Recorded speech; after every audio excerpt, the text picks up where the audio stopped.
नमस्कार दोस्तों। मैं आपका दोस्त श्रीहर निखिल एक बार फिर से आप सभी का स्वागत करता हूं टॉपर्स फ्रंट एजुकेशन में। हम लगभग 2012 से आप सभी को दर्शन शास्त्र की कक्षाएं मुहैया करवा रहे हैं और मैं ही करवा रहा हूं। अभी हम फिर से यूपीएससी के नए बैचेस प्रारंभ कर रहे हैं। यूपीएससी की नई कक्षाएं हम प्रारंभ कर रहे हैं।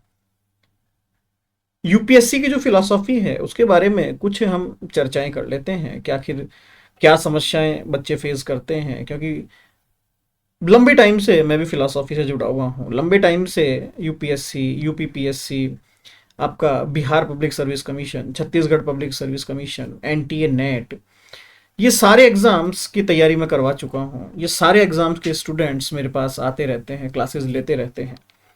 यूपीएससी के जो बच्चों के साथ मैंने समस्याएं देखी, या यूपीएससी के बच्चे दर्शन शास्त्र को लेकर जो एक घबराहट अंदर रखते हैं, या फिर एक मैं कहूँ कि अविश्वास जो मन में है, उसके बारे में मैं आपसे जस्ट चर्चा कर रहा हूँ इस क्लास में।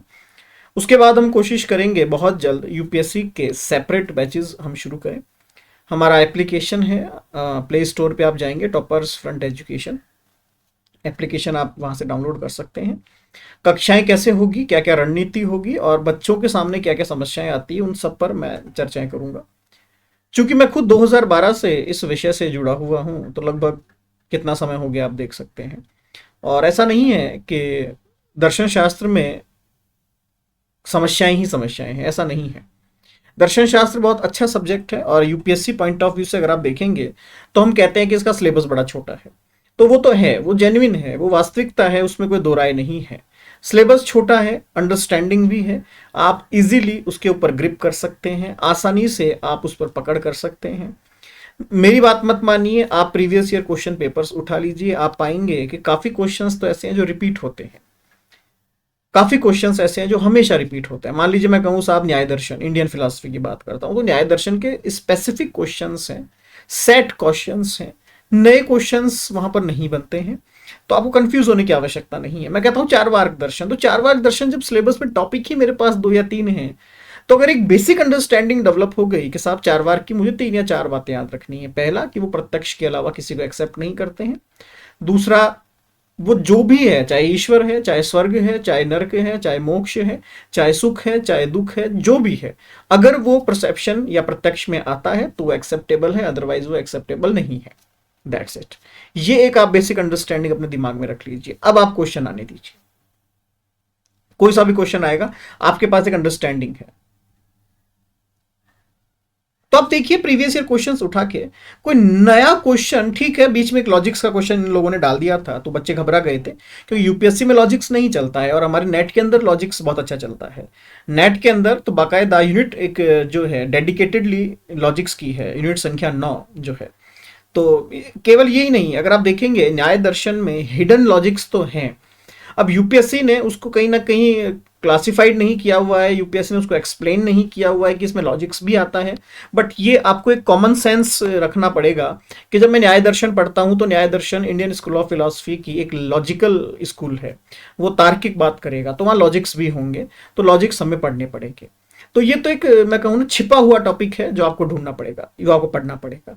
तो ये जो मैं समझा रहा हूँ कि क्वेश्चंस नए नहीं है, फिक्स क्वेश्चंस हैं, सेट क्वेश्चंस हैं, सेट सिलेबस है, नया सिलेबस नहीं है, कोई नयापन सिलेबस में नहीं है। हाँ, अगर कहीं पर एक चेंज है जो मैंने देखा पिछले सालों में, जो आपका पार्ट 2 है, जिसको आप रिलीजियस फिलॉसफी और सोशल पॉलिटिकल फिलॉसफी कहते हैं, क्योंकि यूपीएससी रटने वाले कंसेप्ट पे काम नहीं करती है, ये तो आप लोग जानते ही होंगे, मुझसे शायद अच्छा जानते होंगे क्योंकि आप लोग ज्यादा पढ़ते हैं यूपीएससी को मुझसे।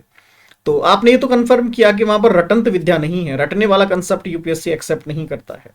तो यूपीएससी आपसे एक अंडरस्टैंडिंग मांगता है। अब चूंकि मैं कहूं कि रिलीजियस और सोशल पॉलिटिकल फिलोसॉफी, मान लीजिए मैंने आपसे एक क्वेश्चन पूछा कि साहब धर्मनिरपेक्षता जिसको आप कहते हैं, आखिर वो क्या है? तो ठीक है, धर्मनिरपेक्षता आप सभी ने पढ़ा होगा कि साहब ऐसा होता है, वो होता है कि आप किसी भी धर्म के प्रति आप समर्पित नहीं होते हैं, धर्म के पॉइंट ऑफ व्यू से आप निरपेक्ष होते हैं कहीं ना कहीं। अगर आप देखें, अगर मैं इसको और डेप्थ फिलोसफी में पढ़ाऊं, तो धर्म, अगर जो रियल कंसेप्ट है इसका वो ये है कि धर्म एक निरपेक्ष ऑब्जेक्ट है। धर्म एक इंडिविजुअल ऑब्जेक्ट है, धर्म को कंपेयर नहीं किया जा सकता, धर्म एब्सोल्यूट है, ये इसका बेसिक अंडरस्टैंडिंग है। अब हम इसका रिलीजियस ना छोड़कर या फिर सोशल ना छोड़कर जो कॉन्स्टिट्यूशन में लिखा हुआ है या जो हम पढ़ते हैं उस पर आते हैं, तो वहां पर ये कहा गया कि सरकार जो है वो धर्म के पॉइंट ऑफ व्यू से निरपेक्ष रहेगी। धर्म के पॉइंट ऑफ व्यू से सरकार उसमें कोई इंटरफेयर नहीं करेगी, ना ही तो सपोर्ट करेगी, ना ही कोई इंटरफेयर करेगी, ना ही तो उसमें उसके सहमत होगी और ना ही उससे असहमत होगी। जैसा चल रहा है चलने दीजिए, हम उसमें ज्यादा माताफोड़ी नहीं करेंगे। ये कंसेप्ट एक डायरेक्ट कंसेप्ट बन गया। अब चूंकि धर्मनिरपेक्ष का टॉपिक आया, क्यों? क्योंकि ये करंट में चल रहा है। मान लीजिए डेमोक्रेसी का टॉपिक आ गया, मैंने कॉन्स्टिट्यूशन के अंदर कोई चेंजेस कर दिया, तो क्या ये डेमोक्रेसी के बेसिक जो स्वरूप है उसको बिगाड़ रहा है क्या? क्योंकि लोकतंत्र आपका एक टॉपिक है सोशल पॉलिटिकल के अंदर। तो आपको ये पढ़ना पड़ेगा कि करंट अफेयर को हम कैसे जोड़ें और करंट अफेयर से हम ये कैसे तय करें कि हाँ ये टॉपिक इंपॉर्टेंट है, इसके आने की संभावनाएं ज्यादा है। जैसे मैं एक छोटा सा टॉपिक आपसे पूछता हूं, और देखिए फिलॉसफी का एक फायदा और है इसमें, ऐसे के अंदर आपको बहुत बेनिफिट होगा। मैं आपसे कहता हूं कि अगर किसी देश का नाम बदल दिया जाए तो क्या सच में ये देश के स्वरूप को बदल देता है क्या? मैं देश का नाम बदल रहा हूं तो क्या देश का स्वरूप ही बदल जाएगा क्या? सोचिएगा बैठकर कभी इस विषय पे। सच में देश का नाम बदलने से देश का स्वरूप बदल रहा है क्या? या फिर जैसे हम कहें महाशय शेक्सपियर ने कहा था कि नाम में क्या रखा है, तो क्या वास्तव में नाम की कोई कीमत नहीं है क्या? नाम में कुछ नहीं रखा क्या? अगर ऐसा है तो हर देश का नाम क्यों है? सबका नाम हम कॉमन रख देते हैं कि साहब विश्व, ठीक है। तो ये प्रश्न आपके मन में आने चाहिए, जायज है, ये वैलिड है, ये एक्सेप्टेबल क्वेश्चन है भैया। देखिए आप यूपीएससी एस्पिरेंट्स हैं, आप ये मत समझिएगा कि किताबों तक ही आपका ज्ञान सीमित है। यूपीएससी एस्पिरेंट वही है जिसका ज्ञान किताबों से बहुत बाहर तक जाता है। जो अनंत की बात कर सकता है वो यूपीएससी की बात कर सकता है। देखिए यूपीएससी के लिए कहा जाता है कि यूपीएससी के सिलेबस में क्या क्या आता है, तो बोले साहब धरती से लेकर चांद तक, चांद से लेकर सूरज तक, और पूरे ब्रह्मांड में जो जो है वो सब कुछ यूपीएससी के सिलेबस में आ सकता है, संभावना है। तो ये अपने ज्ञान को एक थोड़ा सा आपको शार्प करना पड़ेगा। ये टॉपिक्स आपके मन में आने स्वाभाविक होने चाहिए, क्योंकि यूपीएससी रटंत पे काम नहीं करता है, रटने वाले सिद्धांत यूपीएससी को पसंद नहीं है भैया। तो जब आप सोशल पॉलिटिकल फिलोसॉफी या रिलीजियस फिलोसफी पढ़ेंगे तो वहां से आप करंट सिनेरियो को पकड़ेंगे कि साहब करंट में ये चल रहा है, इसलिए ये टॉपिक आया है और इसका ये महत्व है। एक अच्छा एडमिनिस्ट्रेटर, एक अच्छा प्रशासनिक अधिकारी वही होता है जो परिस्थितियों को देखकर निर्णय लेता है कि साहब सिचुएशन जो थी उस तरीके से मैंने डिसीजन लिया। तो अब अगर सिचुएशन इस तरीके की देश में बन रही है कि आपको उस प्रश्न का जवाब बैलेंस बनाकर देना है, तो आपको बैलेंस बनाकर ही देना पड़ेगा। एक घटना आज से 100 साल पहले हो चुकी है, ठीक है, आप पॉजिटिव भी कह सकते हैं, नेगेटिव भी कह सकते हैं, आपको पता है उसका कोई इंपैक्ट तो पड़ना नहीं है कहीं पर भी, तो आप अपने हिसाब से उसका निर्णय ले सकते हैं। लेकिन अगर सेंसिटिव टॉपिक है तो आपको बहुत संभल कर उसे पकड़ना पड़ेगा, क्योंकि आप एक प्रशासनिक अधिकारी हैं, ध्यान रखिएगा। यूपीएससी का जो पेपर होता है वो केवल आपको जांचता है क्या आप सच में अधिकारी के लायक हैं क्या। मैंने आपके सामने एक सिचुएशन डाल दी, सिचुएशन का समाधान निकाल के दिखाओ, अगर निकाल लिया तो आप अधिकारी हैं, वरना फिर तैयारी कीजिए। तो फिलॉसफी का फायदा कहां कहां पर है? एक तो आपका ऑप्शनल तैयार करती है, दूसरा आपका ऐसे तैयार करती है, तीसरा आपके अंडरस्टैंडिंग को क्लियर करती है, आपकी जो विचारधाराएं हैं उसको बहुत एक तरह से प्योरीफाई कर देती है आपकी विचारधाराओं को। ये फिलॉसफी है। फिलॉसफी आपको बियॉन्ड द कर्टन देखना सिखाती है कि पर्दे के पीछे क्या है। जरा देखो तो सही, जो दिख रहा है वही सच है क्या? कहीं ऐसा ना हो पीछे कुछ और बैठा हो, पहले देखने की कोशिश करो। तो फिलॉसफी की ब्यूटी है कि वो आपको बियॉन्ड द कर्टन लेकर जाती है, तो इसलिए आपको फिलॉसफी पढ़ना चाहिए। तो फिलॉसफी के अंदर 2-3 बातें ही आपको ध्यान रखनी है। पहला, सबसे छोटा सिलेबस है। दूसरा, क्वेश्चंस कभी नए पुराने नहीं होते हैं, फिक्स क्वेश्चंस हैं, वही आने हैं। उसके बाद आप देख सकते हैं कि यूपीएससी का एक पैटर्न, हालांकि यूपीएससी का कोई पैटर्न कभी कोई डिकोड नहीं कर सका, बट फिर भी आप देखेंगे, जैसा मुझे लगता है कि लगभग हर 1 या 2 साल बाद कुछ क्वेश्चंस रिपीट होते हैं। तो अगर आप पिछले 10 साल के क्वेश्चन पेपर उठाकर देखेंगे तो लगभग मान के चलिए 4-5 क्वेश्चन तो आपके सामने टकरा जाएंगे जो आपने पढ़े हुए हैं, तो उसमें भी कोई समस्या आपको नहीं होती है। अगर आप स्टडी मटेरियल की बात करें तो बहुत ज्यादा स्टडी मटेरियल आपको देखने की आवश्यकता नहीं है। आजकल तो गूगल जैसे टाइम चल रहा है, गूगल का जमाना चल रहा है, सब कुछ स्टडी मटेरियल आपको गूगल के ऊपर अवेलेबल हो जाता है। मेरा ये मानना है पर्सनली, मैं तो कह रहा हूं कि आप मेरे नोट्स मत पढ़िए, मैं तो कह रहा हूं कि आप गूगल को कीजिए, टॉपिक डालिए गूगल के ऊपर, टॉपिक निकालिए। मैं कहता हूं कि आपको 10 वेबसाइट्स मिलेगी, 10 वेबसाइट्स पर 10 थॉट आपको मिलेंगे, अलग अलग विचार आपको मिलेंगे।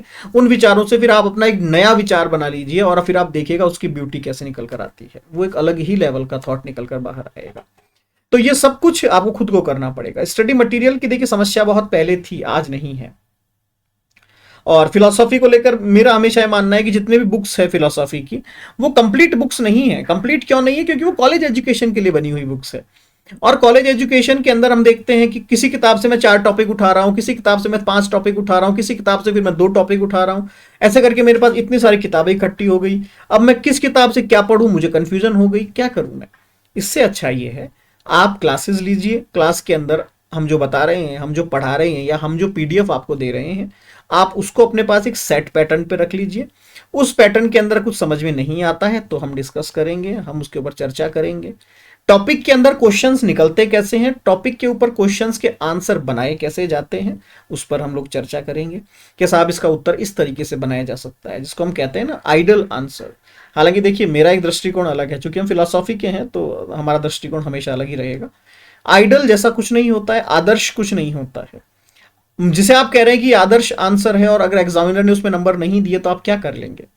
आदर्श वही है कि जो एग्जामिनर जब जिस वक्त जिस परिस्थिति में एग्जामिनर बैठा, उस परिस्थिति में आपका जो भी लिखा हुआ उत्तर था वो एग्जामिनर को पसंद आ गया, तो वो आंसर आइडल आंसर है बस।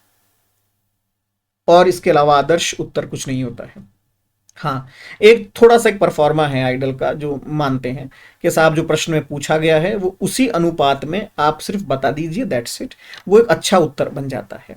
तो ये अच्छा उत्तर कैसे बनाया जाए, प्रश्न को कैसे समझा जाए, प्रश्न को कैसे जाना जाए, कैसे फिलोसॉफी के अंदर एनालिटिकल अप्रोच डेवलप की जाए, कैसे फिलोसॉफी के अंदर कंपेरेटिव फिलोसॉफी को पढ़ा जाए। कि साहब प्लेटो जब ये कहता है कि जो प्रत्यय हैं, जो आइडियाज हैं, वही नॉलेज का एक सोर्स होते हैं, जो सामने है, जो सामने दिखाई दे रहा है, वो अगर मैं जान जाऊं तो वही ज्ञान है, उसके अलावा ज्ञान कुछ नहीं है। तो जब चारवाक को मैं पढ़ता हूं तो चारवाक भी तो यही कह रहा है, प्रत्यक्षम किम प्रमाणम, वही तो चारवाक कह रहा है, वही प्लेटो कह रहा है। This is called comparative philosophy, तुलनात्मक दर्शन। एक दर्शन को उठाकर मैंने दूसरे से कंपेयर कर दिया। आवश्यक नहीं है कंपेरेटिव फिलोसॉफी। कंपेरेटिव फिलोसॉफी पढ़ना सिर्फ इसलिए आवश्यक है ताकि आपकी अंडरस्टैंडिंग थोड़ी सी ब्रॉड हो सके, आप एक बड़े लेवल पर जाकर सोच सको कि हाँ यार ये ऐसा हो सकता है। और आप जब आप आंसर राइटिंग करते हैं इसके अंदर, और अगर ऐसे एक दो रेफरेंसेस डाल देते हैं, तो जिसको हम कहते हैं ना, जब रेस्टोरेंट में हम खाना खाने जाते हैं और उसके ऊपर से उसको सजावट जो की जाती है खाने की, उसका एक अलग ही मजा है। हालांकि उसमें स्वाद नहीं होता है, लेकिन एक बार देखने के लिए, दिखाने के लिए, केवल मुंह में पानी लाने के लिए उसको सजाया जाता है। उसी तरह अगर उत्तर में हम ये 2-3 टॉपिक्स लिख देंगे तो भले ही इससे उत्तर में कोई फर्क नहीं पड़ रहा, लेकिन जब ओवरऑल आंसर को देखा जाता है तो उसकी वैल्यू बढ़ जाती है कि यार ये बच्चा बड़ा दिमागी है, ये एनालिटिकल अप्रोच तक पहुंच गया, वेरी गुड। तो ये सारे पॉइंट्स, ये सारे टॉपिक्स हम चर्चा करेंगे, ये सारे पॉइंट्स को हम समझेंगे। इसके अलावा हम एक और प्रयास कर रहे हैं कि बहुत सारे बच्चे ऐसे होते हैं देखिए, जो कि फिलोसॉफी के अंदर या फिर सभी सब्जेक्ट्स के अंदर फाइनेंशियली स्ट्रांग नहीं होते हैं। 2012 से मेरा एक प्रयास रहा है, आज भी मेरे पास जितने भी स्टूडेंट्स हैं उनमें लगभग 70% स्टूडेंट्स वो हैं जो मुझे फीस नहीं देते हैं। ठीक है, तो कहने का तात्पर्य ये है कि हम एक और मुहिम शुरू करेंगे कि हम एक फ्री क्लास भी इसमें चलाएंगे, क्योंकि हम शुरू से ही चला रहे हैं, कहने की आवश्यकता नहीं है, बट फिर भी कुछ लोग संकोच के कारण बात नहीं कर पाते हैं। तो उसके अंदर हम क्या करेंगे, हम एक एक टॉपिक को उठा करके उसका, जिसको आप कहते हैं ना, एक कंक्लूजन, एक समरी, एक निष्कर्ष, वो सारे वीडियोस, वो सारे क्लासेस हम आपके लिए अपलोड करेंगे, यूट्यूब पर ही अपलोड करेंगे। अलग से हम ये पूरा यूपीएससी का एक सिलेबस बनाएंगे। मेरा ये मानना है कि वो सारे टॉपिक्स, अब मान लीजिए मैं कहता हूं कि आप बौद्ध दर्शन उठा लीजिए, उसका प्रत्यक्ष समुत्पाद की हम चर्चा कर लेते हैं। अब प्रत्यक्ष समुत्पाद अगर मैं 10 घंटे में पढ़ाऊं तब भी वो प्रत्यक्ष समुत्पाद है। प्रत्यक्ष समुत्पाद अगर मैं 20 घंटे में पढ़ाऊं तब भी वो प्रत्यक्ष समुत्पाद है। और अगर वही प्रत्यक्ष समुत्पाद मैं आपको 10 मिनट में समझा दूं तो भी प्रत्यक्ष समुत्पाद है। बेसिक कंसेप्ट क्या है कि मुझे प्रत्यक्ष समुत्पाद की अंडरस्टैंडिंग आ जानी चाहिए कि साहब ये है क्या, बस फिर तो मैं बना लूंगा। बड़ी क्लासेस तब अच्छी है जब आप बहुत ही डेडिकेटेडली चीज़ों को पढ़ रहे हैं।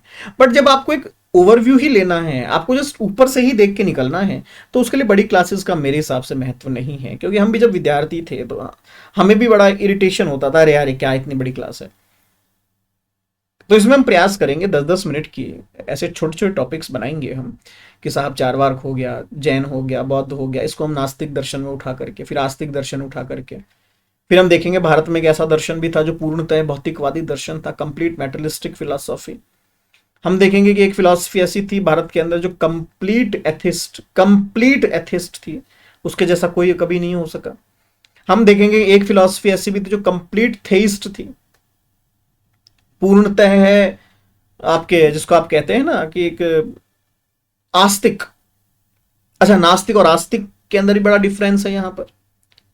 तो ये सारे कंसेप्ट हम यूपीएससी के लिए शुरू कर रहे हैं बहुत जल्द ही। आपको अनाउंसमेंट हो जाएगा, अक्टूबर मंथ में ही हम शुरू करेंगे, ज़्यादा लेट नहीं करेंगे, अक्टूबर में ही मुझे शुरू करना है। और डेली उसमें हम क्लासेस किया करेंगे।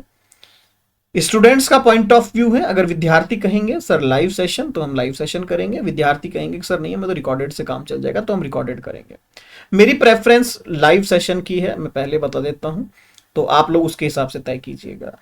फीस की मैं बात कर देता हूं, तो फीस, चूंकि मेरा प्रयास हमेशा से ये रहा है कि सभी बच्चे पढ़ सकें, यही हमारी कोशिश है, तो मेरी फीस बाकी जितना भी मार्केट है उन सभी से ऑलमोस्ट 50% मैं हमेशा कम रखता हूँ। ठीक है, केवल जरूरतमंद बच्चा, सीरियस स्टूडेंट मेरे पास आए तो मुझे भी अच्छा लगेगा। बहुत ज़्यादा स्टूडेंट्स मैं नहीं लेता हूँ क्योंकि मेरे पास और भी बहुत सारे काम रहते हैं। ठीक है, चूंकि मैं एक रिलीजियस स्पोक पर्सन भी हूँ, एक दार्शनिक तो आप जानते ही हैं, दार्शनिक भी हूँ, एक ध्यान गुरु भी हूँ मैं। मेडिटेशन सेंटर्स रन होते हैं मेरे यहाँ से इंडिया और आउट ऑफ इंडिया के लिए। इसके अलावा अगर मैं देखूँ तो मैंने पिछले 12 या 13 सालों में साइकोलॉजी, साइकेट्रिक, उन सब के ऊपर मैंने काफ़ी डिग्रियां अर्जित करी है। तो मेरे पास काम इतने सारे हैं कि मैं ये नहीं चाहता हूँ कि मेरे पास इतने सारे स्टूडेंट्स आ जाएं कि मैं वो बाकी सारे मेरे काम बंद कर दूँ। नहीं, मेरे पास भले ही 2 ही बच्चे आए लेकिन वो सीरियस आए और जो मेरे टाइम की रेस्पेक्ट करें और मैं उनके टाइम की रेस्पेक्ट कर सकूँ, दैट्स इट। तो ये हम अक्टूबर में ही शुरू करेंगे। कोशिश मैं करूँगा कि लगभग 15 अक्टूबर से हम ये क्लासेस शुरू कर दें। तो जो भी सीरियस स्टूडेंट हो वो संपर्क कर सकता है, मुझसे चर्चा कर सकता है। डिस्क्रिप्शन में मेरे नंबर दिए हुए हैं, आप लोग आइए, हम यूपीएससी के लिए तैयारी करते हैं। इसमें आपको मैं यूपीएससी के बारे में समझाऊंगा, आपको एथिक्स के बारे में पढ़ाऊंगा और आपको ऐसे के बारे में समझाऊंगा। तो एक साथ 3 काम हो जाएंगे आपके, और क्या चाहिए आपको, है ना। तो बहुत बहुत धन्यवाद आप सभी का। और अब ये छोटी छोटी क्लासेस मैं यूपीएससी के लिए स्पेशली बनाकर आप सबके सामने लाता रहूंगा। तो आप सबको बहुत बहुत धन्यवाद।